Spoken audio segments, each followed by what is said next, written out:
Welcome to exam विवेचना। तो दोस्तों, जैसा कि आप लोगों को पता है, हम अपने चैनल पर डिस्कस कर रहे हैं जो एच पी पीजीटी है, इसके फर्स्ट पेपर के लिए प्रैक्टिस सेट सीरीज या फिर मॉक टेस्ट सीरीज। ठीक है, ये मॉक टेस्ट सीरीज होने के साथ साथ पी बाई क्यू सीरीज भी है। क्यों? क्योंकि ये जो क्वेश्चन पेपर है, ये HPPSC शिमला के द्वारा हाल ही में कोई परीक्षा कंडक्ट की गई थी, उसी का प्रश्न पत्र है। तो इसलिए ध्यानपूर्वक देखिएगा। कुछ एक प्रश्न यहाँ पर आपके समक्ष इंग्लिश ग्रामर के होंगे, कुछ एक HP जीके के होंगे, कुछ एक इंडिया जीके के होंगे। ठीक है, तो ज़्यादा एक्सप्लेनेशन मैं नहीं करूँगा, जो प्रश्न है उसके उत्तर देते जाऊँगा ताकि आपको समय कम लगे और मैटर आपको ज़्यादा मिल सके। बाकी PDF इत्यादि के लिए आप हमारे डिस्क्रिप्शन बॉक्स में व्हाट्सएप, टेलीग्राम और फेसबुक पेज के लिंक दिए गए हैं, उनको ज्वाइन कर सकते हो। वहाँ पर आपको PDF इत्यादि सेंड की जाएंगी। इसी के साथ आपको अवगत करवा देता हूँ, अगर आप लोग HPPGT हिंदी की तैयारी कर रहे हैं तो इसके लिए आपको बीएड पोर्शन के hard notes, hard copy notes, Hindi grammar के हार्ड कॉपी नोट्स और भी PYQ सीरीज या फिर नोट्स वगैरह अवेलेबल करवा दिए गए हैं। और हिंदी विषय के लिए अभी भी आपका समय है, आप कोर्स को ज्वाइन कर सकते हो और अपनी तैयारी को सुदृढ़ कर सकते हो। HPLT टेट के लिए हमारा बैच शुरू हो गया है। अगर आप लोग या फिर आपके नियर डियर कोई है जो HPLT टेट के लिए कोर्स ज्वाइन करना चाहता है तो आप कोर्स भी ज्वाइन कर सकते हो। और जो ये प्रश्न पत्र है, जो हम यहाँ पर जीके के ग्रामर के क्वेश्चन डिस्कस कर रहे हैं, ये LT टेट के लिए भी उतना ही महत्वपूर्ण है जितना PGT के लिए। ठीक, तो चलिए शुरू करते हैं क्वेश्चन को आज। तो फर्स्ट क्वेश्चन पूछा गया है, फिल इन द ब्लैंक। तो खालिस्तान को भरना है। Puneet dash an educated girl. 26 का जो सही ऑप्शन हो जाएगा C. Puneet is married to an educated girl. Next question है 27, fill in the blanks. The watchman prevented me dash entering the building. 27 का क्या होगा? A. The watchman prevented me from entering the building. Next question है 28, choose the correct active form of the following sentences. Food had been served to us before the sunset. 28 का सही हो जाएगा C. They had served food to us before the sunset. मेरे उत्तर देने से पहले अर्थात जब मैं प्रश्न को पढ़ता हूं तो आप वीडियो को पॉज कर अपना सही उत्तर चयन कर सकते हो। नेक्स्ट क्वेश्चन है 29, choose the correct indirect form of the following sentences. Meena said bravo, we have done well. तो इसमें सही ऑप्शन जो हो जाएगा 29 का, तो वो होगा आपका D. Meena applauded that they had done well. Next question है 30, which of the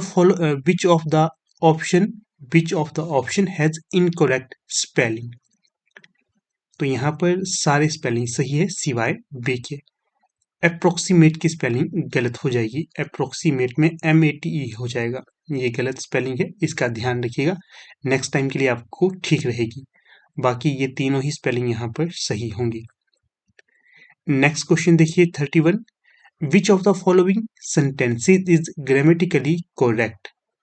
कौन सा यहाँ पर ग्रामेटिकली करेक्ट है?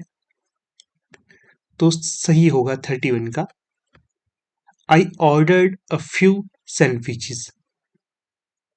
बी। देखिए फिर से कहूंगा, अगर आप में से कोई PGT फर्स्ट पेपर की तैयारी कर रहा है, इसके लिए 10 नंबर की जो हिंदी ग्रामर आएगी आपको, उसके लिए हार्ड कॉपी नोट्स और सॉफ्ट कॉपी नोट्स दोनों हैं। आप इंटरेस्टेड हो तो आप हमें व्हाट्सएप कर सकते हो 8219312129। और BEd पोर्शन के लिए भी हार्ड कॉपी नोट्स अवेलेबल हैं, लेना चाहते हो तो संपर्क अवश्य करिएगा। फिर आगे देखते हैं इसके पश्चात। नेक्स्ट क्वेश्चन देखिए, नेक्स्ट क्वेश्चन में क्या पूछा गया है 41, उदार लोकतंत्र में पहला राजनीतिक प्रयोग किस देश में हुआ। उदार लोकतंत्र में पहला राजनीतिक प्रयोग फ्रांस में हुआ। बी सही होगा यहाँ। यहाँ पर जितने भी आपको प्रश्नों के उत्तर दिए जा रहे हैं ये सारे के सारे ऑफिशियल आंसर की पर आधारित हैं, ये भी ध्यान रखना है। फिर भी आपको कहीं पर लगता है कि किसी प्रश्न का उत्तर गलत दिया गया है, आप बेझिझक बता सकते हो। नेक्स्ट क्वेश्चन है 42। कोरोमंडल तट पर किस स्थान का दक्षिणी पूर्व एशियाई बंदरगाहों के साथ व्यापार संबंध था?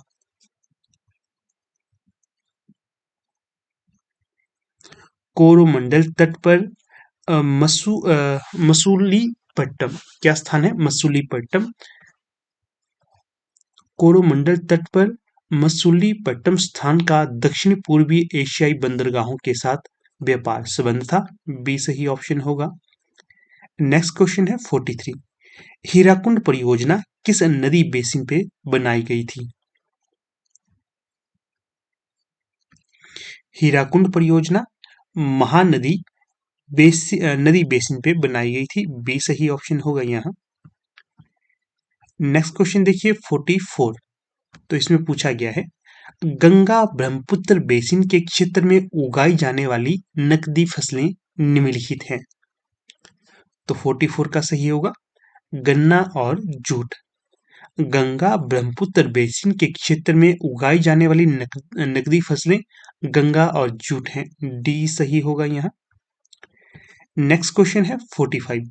इसमें क्या पूछा गया है जब यूरोप के देश यूरोपियन संघ बनाने के लिए एक साथ आए तो मुख्यालय किस शहर को चुना गया? तो जो मुख्यालय चुना गया था ब्रुसेल्स को। यहां पर ए सही ऑप्शन होगा। नेक्स्ट क्वेश्चन है 46। Which of the following is an example of coming together of federation? तो 46 में जो सही होगा तो वो हो जाएगा आपका सी यूएसए। निम्नलिखित में से कौन सा संघ के एक साथ आने का उदाहरण है यूएसए के? अगला क्वेश्चन क्या दिया गया है किस संस्था ने भारत में चुनावों के दौरान पार्टियों द्वारा दीवार लेखन पर आधिकारिक तौर पर प्रतिबंध लगा दिया? 47 का सही विकल्प कौन होगा? 47 का जो सही हो जाएगा तो वो होगा आपका चुनाव आयोग। चुनाव आयोग ने भारत में चुनावों के दौरान पार्टियों द्वारा दीवार लेखन पर आधिकारिक तौर पर प्रतिबंध लगा दिया गया है। तो सी सही विकल्प होगा यहाँ। नेक्स्ट क्वेश्चन देखिए 48। तो इसमें पूछा गया है कोयला और प्राकृतिक गैस किस प्रकार के खनिजों के उदाहरण हैं? कोयला और प्राकृतिक गैस ऊर्जा के उदाहरण है, ठीक है, एनर्जी के सोर्सेज हैं। तो 48 का सही जो हो जाएगा बी। नेक्स्ट क्वेश्चन देखिए 49। इसमें क्या पूछा गया है आपसे? तो इसमें पूछा गया है निम्नलिखित में से कौन से उद्योग का स्वामित्व और संचालन कच्चे माल के उत्पादकों या आपूर्तिकर्ताओं श्रमिकों या दोनों के पास है?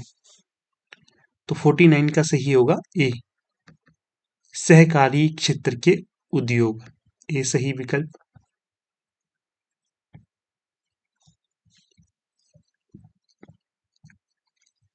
नेक्स्ट क्वेश्चन देखिएगा 50। निम्नलिखित में से कौन सा कथन सरकार की संघीय प्रणाली के बारे में सत्य है? तो जो 50 में सही होगा तो वो हो जाएगा आपका डी। कैसे? देखिए संघवाद सरकार की एक प्रणाली है जिसमें शक्ति एक केंद्रीय प्राधिकरण और देश की विभिन्न घटक इकाइयों के बीच विभाजित होती है। बिल्कुल सही होगा ये। फिर संघवाद में आमतौर पर पूरे देश में सरकार का एक से अधिक स्तर होता है। ये भी सही है। संघवाद में प्रांतों या राज्यों के स्तर पर एक सरकार होगी जो अपने राज्य के दिन प्रतिदिन के अधिकांश प्रशासन की देखभाल करेगी। ये भी सही है। नेक्स्ट क्वेश्चन देखिए 51। और ये भी देखिएगा, बताइएगा वीडियो के अंत में जितने भी प्रश्न हमने आज डिस्कस किए इनमें से आपके कितने सही हुए हैं। एक तरह से ये आपका मॉक टेस्ट भी है और आपको प्रीवियस के क्वेश्चन भी अवेलेबल हो रहे हैं यहाँ पर। एक तीर से आपके दो निशाने लग रहे हैं। और वीडियो को लाइक, चैनल को सब्सक्राइब अवश्य करना है। फिर देखिए 51, भारत की पहली हिमालयन एयर सफारी हाल ही में किस भारतीय राज्य से लॉन्च की गई? ये करंट अफेयर के क्वेश्चन हो गए। अब 51 का सही विकल्प बताइए। तो ये होगा बी, उत्तराखंड। अगर आप लोग एचपी पीजीटी की तैयारी कर रहे हैं तो करंट अफेयर के लिए आप ईयरली मैगजीन ले सकते हो, क्योंकि ईयरली मैगजीन लोगे तभी आपको फायदा है। एचपीपीएससी शिमला एक साल की करंट अफेयर ही पूछता है। तो जो 51 का सही विकल्प है बी। 52, किस मंत्रालय ने भूमि राशि पोर्टल लॉन्च किया?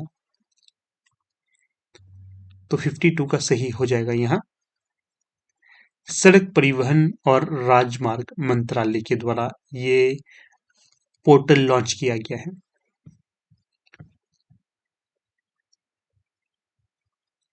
फिर क्वेश्चन है 53, तो इसमें क्या पूछा गया है आपसे?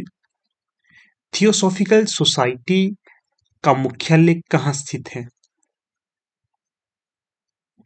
थियोसॉफिकल सोसाइटी का मुख्यालय कहाँ स्थित है? तो सही हो जाएगा यहाँ तमिलनाडु में, सी। नेक्स्ट क्वेश्चन है 54, इसमें आपसे पूछा गया है किस राज्य ने साझा स्कूल बस प्रणाली और कृषि प्रतिक्रिया वाहन योजना शुरू की? तो 54 का सही होगा मिजोरम के द्वारा ये पहल की गई है।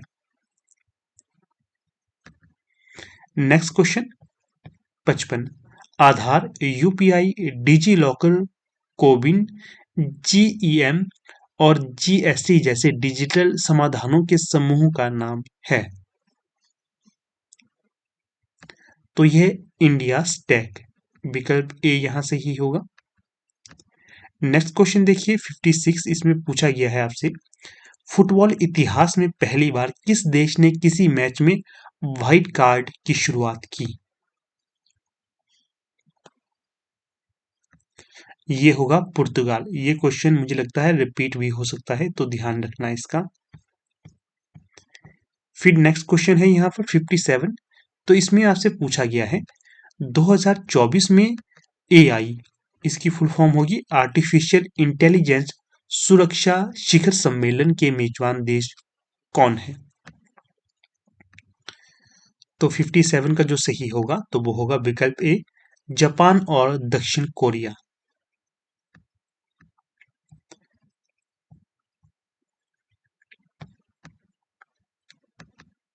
अगला क्वेश्चन देखिए यहां पर है 58, किल स्विच, क्या किल स्विच जो खबरों में देखा गया था किस बीमारी से संबंधित है? पहले तो ध्यान रखना है ये बीमारी का नाम है किल स्विच। हम तो सोचेंगे पता नहीं क्या ही चीज है ये, तो ये बीमारी है। तो 58 का सही जो ऑप्शन हो जाएगा सी, कैंसर। किल स्विच जो खबरों में देखा गया ये कैंसर की समस्या है या कैंसर की बीमारी है। तो आप लोगों के लिए क्वेश्चन आप छोड़ देता हूं यहाँ, आपने बताना है कोविड-19 का पहला मामला भारत में कब पाया गया था और किस स्टेट में पाया गया था ये भी बताना है। अगला क्वेश्चन देखिए 59, अगर आपको क्वेश्चन का उत्तर आता है तो ठीक है, नहीं तो गूगल करके अवश्य कमेंट करना, क्यों, इससे आपको क्वेश्चन याद रह जाएगा। अगला क्वेश्चन देखिए 59, इसमें पूछा गया है आपसे पहले life time disturbing the peace award का प्राप्तकर्ता कौन है? तो जो 59 का सही यहाँ जवाब हो जाएगा सलमान रुश्दी, ए। फिर नेक्स्ट क्वेश्चन देखिए 60, इसमें पूछा गया है आपसे किस अंतरिक्ष संगठन ने अपना पहला एक्सरे पोलारीमीटर सैटेलाइट लॉन्च करने की योजना की घोषणा की है? 60 का जो सही हो जाएगा इसरो के द्वारा ये घोषणा की गई है, ए।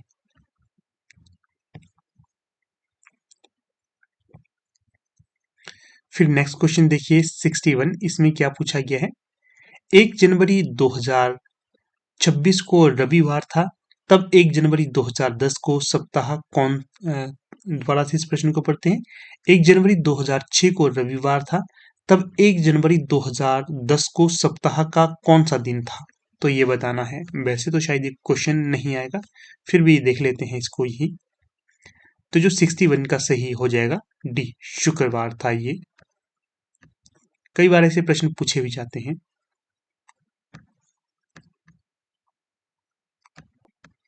फिर नेक्स्ट क्वेश्चन देखिएगा यहाँ, पृथ्वी के वायुमंडल में कौन सी गैस सर्वाधिक प्रचुर मात्रा में है। तो 80 का जो सही विकल्प हो जाएगा तो वो हो जाएगा आपका, कौन सा सही होगा, नाइट्रोजन। ए सही विकल्प होगा यहाँ। 81 है, निम्नलिखित में से कौन सा विमानपत्तन स्थल हिमाचल प्रदेश में स्थित नहीं है। तो जो हिमाचल प्रदेश में स्थित नहीं होगा तो वो होगा जौलीग्रांट, भुंतर, गग्गल, जुब्बलहट्टी, ये तीनों ही हिमाचल प्रदेश में स्थित हैं। ठीक है, ये भी ध्यान रखना है आपने। जो भुंतर है ये कुल्लू में है, गग्गल कांगड़ा में है, जुब्बलहट्टी ये शिमला में है। अगला क्वेश्चन है, हरिहर राय टेम्पल इज लोकेटेड एट, तो ये आपकी चंबा में है। ठीक है, डी सही विकल्प हुआ। तो देखिए दोस्तों, कुछ इस प्रकार से आज का ये हमारा लेक्चर था। ज़्यादा अधिक प्रश्न यहाँ पर हमने नहीं किए, 30-35 प्रश्न किए हैं, तो इसमें से बताइए कितने आपके सही होंगे। डेली के 30-35 प्रश्न भी आपको PYQ के आधार पर मिलते हैं, तो काफ़ी महत्वपूर्ण ये आपकी परीक्षा हेतु हो सकते हैं। तो इसलिए ध्यानपूर्वक इनको देखिएगा। वीडियो अच्छा लगे तो इसे लाइक, शेयर, चैनल को सब्सक्राइब अवश्य करना है। बाकी देखिए, जो कोई भी नोट्स हो, कोई भी क्वेरी हो, आप अवश्य संपर्क कर सकते हो। धन्यवाद।